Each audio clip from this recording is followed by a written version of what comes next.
70-এর দশকে প্রকাশিত সেই বইয়ের পাতায় পাতায় রহস্য, অলৌকিক ঘটনার বিবরণ।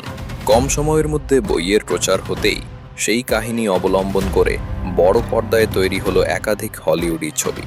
অ্যামিটিভিলের ভুতুড়ে বাড়ি ঘিরে আজও ঘনিয়ে রয়েছে রহস্য।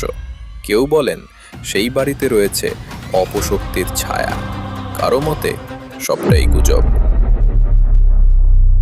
আমেরিকার ম্যানহাটন থেকে পূর্ব দিকে লং আইল্যান্ডের দক্ষিণ উপকূলে ছোট একটি শহর অ্যামিটিভিল। শহরটি ছোট হলেও এলাকাটি ছিল বিলাসবহুল, শান্তিপ্রিয় লোকজনের বসবাস সেখানে। অপরাধের সংখ্যাও প্রায় শূন্য।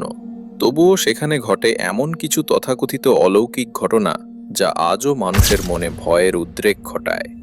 1974 সালের 13 নভেম্বর। ঘড়িতে তখন রাত 3:15। চারদিক অন্ধকারে ডুবে রয়েছে।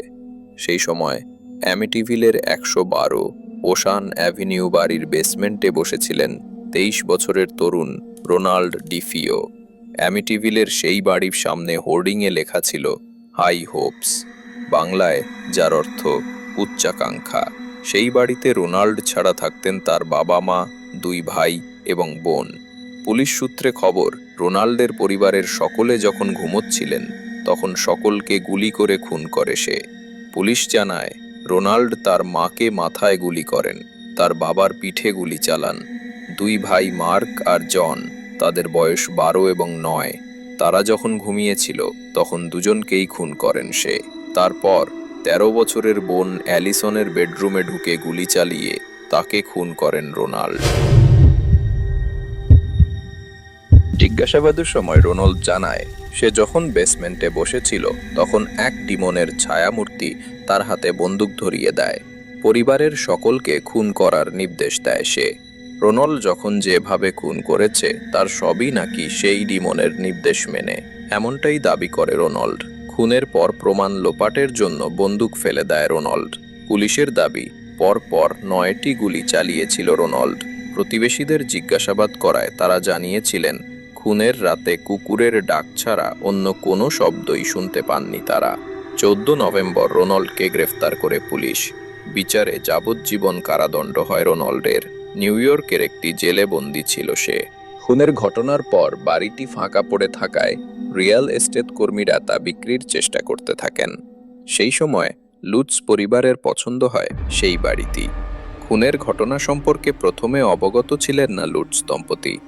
বাড়ি কেনার সিদ্ধান্ত নেওয়ার পর রিয়েল এস্টেট কর্মীদের কাছে ঘটনার কথা জানতে পারেন তারা। তবুও সিদ্ধান্তে বদল হয় না তাদের। বস্টনে এয়ার ট্রাফিক কন্ট্রোলার পদে বহু বছর ধরে কাজ করতেন জর্জ লুটস। চাকরির সময় তার পরিবারের এক সদস্য মারা যান।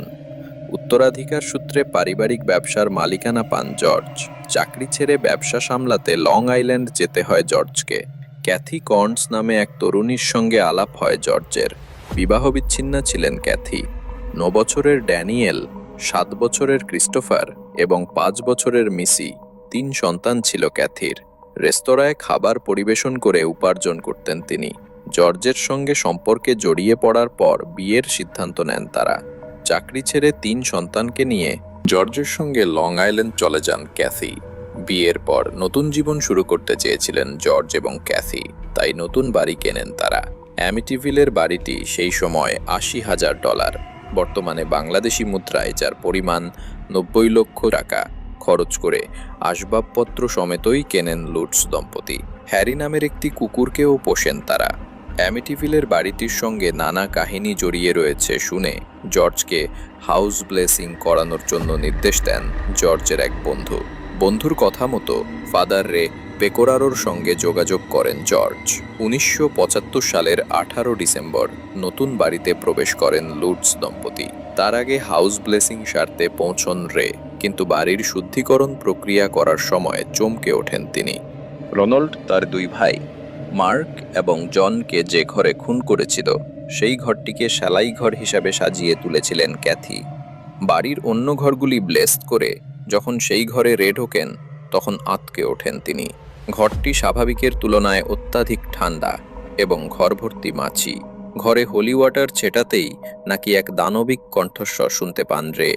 অনবরত সেই কণ্ঠ রেকে বলে যাচ্ছিল, এই ঘর থেকে বেরিয়ে যাও। এক দৌড়ে সেলাই ঘর থেকে নিচে নেমে যান রে। আসল ঘটনা লুটস দম্পতির কাছে গোপন করে যান তিনি। শুধু নির্দেশ দেন সেই ঘরে যেন কেউ ভুল করেও রাত না কাটায়। নিজের বাড়িতে ফিরেই সাংঘাতিক জ্বরে ভুগতে শুরু করেন রে। কিছুদিন পর জ্বর সেরে গেলেও ওই বাড়িতে না যাওয়ার সিদ্ধান্ত পাকা করে ফেলেন তিনি। গৃহপ্রবেশের পর 3 দিন কেটে যায়। 3 দিনই অস্বাভাবিকভাবে মাঝরাতে ঘুম ভেঙে যেত জর্জের। রোজই ঘুম থেকে উঠে ঘড়িতে দেখতেন 3টে বাজছে। নতুন বাড়িতে যাওয়ার পর দুঃস্বপ্নও দেখতে শুরু করেন ক্যাথি। যেন রোনাল্ডের খুন করার ঘটনা পুঙ্খানুপুঙ্খ দেখতে পাচ্ছেন তিনি। জর্জ এবং ক্যাথির সম্পর্কও খারাপ হতে শুরু করে। 3 সন্তানের প্রতিও অধিকাংশ সময় রেগে থাকতেন তারা। নিজেদের মধ্যে অকারণে অশান্তি তো হতোই, এমনকি সন্তানদের ভয় দেখানোর জন্য মাঝে মধ্যে মারধরও করতেন তারা। 22 ডিসেম্বরের ঘটনা। বাচ্চাদের জন্য দুপুরের খাবার রান্না করছিলেন ক্যাথি। হঠাৎ ড্যানিয়েল এবং ক্রিস্টোফার চিৎকার করে ওঠে। তাদের চিৎকার শুনে ঘরে ছুটে যান ক্যাথি। গিয়ে দেখেন তাদের বাড়ির সমস্ত শৌচালয় থেকেই কালো রঙের আঠালো তরল গড়িয়ে পড়ছে। সেলাই ঘরে গিয়ে দেখেন প্রচুর মাছি উড়ে বেড়াচ্ছে। এই ঘটনার পর ভয়ে ভয়ে দিন কাটাতে থাকে লুটস পরিবার। এমন অপ্রাকৃতিক ঘটনা ঘটলেও তার মধ্যে নতুন বাড়িতে বড়দিন উদযাপন করেছিলেন লুটস দম্পতি। কিন্তু সে রাতেও 3টের সময় ঘুম ভেঙে যায় জর্জের। ঘুম থেকে উঠে তিনি দেখেন বাড়ির বাইরের বোট হাউসের দরজা খোলা। বাড়িতে কেউ ঢুকে পড়েছে কিনা তা দেখতে বাইরে যান তিনি। বাইরে দাঁড়িয়ে অন্দরমহলের দিকে তাকাতেই পিলে চমকে ওঠে জর্জের। তিনি দেখেন মিসির ঘরের জানলার সামনে এক ছায়া মূর্তি, কিন্তু তা মানুষের ছায়া নয়। ছায়ামূর্তি দেখে সঙ্গে সঙ্গে মিসির ঘরে ছুটে যান জর্জ। কিন্তু ঘর খুলে দেখেন সব স্বাভাবিক রয়েছে। মিসিও নিশ্চিন্তে ঘুমোচ্ছে। পরদিন সকালে মিসি যখন খেলায় ব্যস্ত, তখন তার ঘর থেকে দুজনের কথোপকথন শুনতে পান ক্যাথি। সঙ্গে সঙ্গে মিসির ঘরে যান তিনি। মিসির ঘরে গিয়ে তিনি দেখেন ঘরে রাখা চেয়ার তুলছে এবং তার দিকে তাকিয়ে অনর্গল কথা বলে যাচ্ছে মিসি। মিসি তার মাকে জানায় জডি নামে এক নতুন বন্ধু হয়েছে তার। তাকে দেখতে অনেকটা শিংওলা শূকরের মতো, চেহারা বিশাল তার। তবে জডিকে দেখে ভয় পায় না মিসি, বরং খেলার সঙ্গী পেয়ে সে ভারী খুশি। 27 ডিসেম্বর রাত 3টের সময় বিকট শব্দ শুনে ঘুম ভাঙে জর্জের, কিন্তু ক্যাথি তখন ঘুমিয়ে রয়েছেন। তাদের পোষ্য হ্যারিও তখন ঘুমন্ত। মনের ভুল ভেবে আবার ঘুমিয়ে পড়েন জর্জ। পরের দিন বাড়ির বেসমেন্টে একটি গোপন ঘরের সন্ধান পান ক্যাথি। বইয়ের তাক সরাতেই দেওয়ালে লাল রং করা ঘরটি খুঁজে পান তিনি। ঘর থেকে বার হচ্ছে দুর্গন্ধ। শুধু তাই নয়, গোপন ঘরের সন্ধান পেয়ে উপরে উঠে আসতেই ক্যাথি দেখেন হলঘরটি সবুজ রঙের আঠালো পদার্থে ভরে গিয়েছে। সমস্ত দরজা থেকেও গড়িয়ে পড়তে থাকে সেই তরল। 1976 সালের 14 জানুয়ারি জর্জ এবং ক্যাথি বারবার ফাদার রেয়ের সঙ্গে যোগাযোগের চেষ্টা করেও ব্যর্থ হন। তাই নিজেরাই হাউস ব্লেসিংয়ের সিদ্ধান্ত নেন। বন্ধুর নির্দেশানুযায়ী হাতে বাইবেল, হোলি ওয়াটার এবং ক্রস নিয়ে বাড়ি শুদ্ধিকরণ করতে শুরু করেন তারা। ব্লেস করার সময় হঠাৎ এক দানবিক কণ্ঠ শুনে কেঁপে ওঠেন জর্জ এবং ক্যাথি। কে যেন ভারী গলায় বলে ওঠে, তোমরা কি থামবে? ভয়ে ভয়ে সে দিন কাটান জর্জ এবং ক্যাথি। 15 জানুয়ারি ঘড়িতে তখন 3টে। মাঝরাতে আবার ঘুম ভেঙে যায় জর্জের। ঘুম ভাঙার পর তিনি লক্ষ্য করেন হাত পা কিছুই নাড়াতে পারছেন না তিনি। সব যেন অবশ হয়ে গিয়েছে। পাশ ফিরে দেখেন বিছানায় ক্যাথিও শুয়ে নেই। বিছানা থেকে শূন্যে উড়ে হাওয়ায় ভেসে বেড়াচ্ছেন ক্যাথি। এমনকি ঘরের বাইরেও কাউকে হাঁটাচলা করতে দেখেন জর্জ। কোনোভাবে ক্যাথিকে টেনে বিছানায় নামান জর্জ। ক্যাথি ভয় পেয়ে চমকে ওঠেন। তিনি নিজেকেই বিকট চেহারায় আয়নায় দেখতে পান। চোখ মুখ কুঁচকে গিয়েছে তার, কপাল কেটে রক্ত গড়িয়ে পড়ছে। নিজের প্রতিচ্ছবি দেখে ভয় পেয়ে যান তিনি। পাশের ঘর থেকে চিৎকার করে ওঠে ক্যাথির 2 পুত্র। তাদের বিছানা শূন্যে ভাসছে। পোষ্য হ্যারিও চিৎকার করে ঘরময় দৌড়ে বেড়াচ্ছে। হঠাৎ করেই যেন সবকিছু নিমেষের মধ্যে থেমে যায়, শান্ত হয়ে যায় সব। ভয় পেয়ে বাড়ির বাইরে বেরিয়ে যান সকলে। কোনো রকমে ব্যাগপত্তর গুছিয়ে ক্যাথির মায়ের বাড়ি চলে যাওয়ার সিদ্ধান্ত নেন তারা। জর্জ এক পুরনো সাক্ষাৎকারে জানিয়েছিলেন তারা যখন গাড়িতে চেপে রওনা দিচ্ছিলেন তখন যেন গাড়ির বাইরে কেউ জোরে জোরে ধাক্কা দিচ্ছিল। 38 দিন অ্যামিটিভিলের বাড়িতে থাকার পর বেরিয়ে যান তারা। একাধিক প্যারাসাইকোলজিস্টের সঙ্গে যোগাযোগ করেন জর্জ।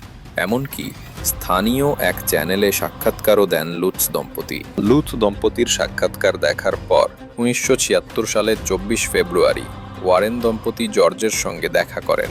অ্যামিটিভিলের সেই বাড়িতে ঢুকেই অসুস্থ বোধ করতে শুরু করেন লরেন।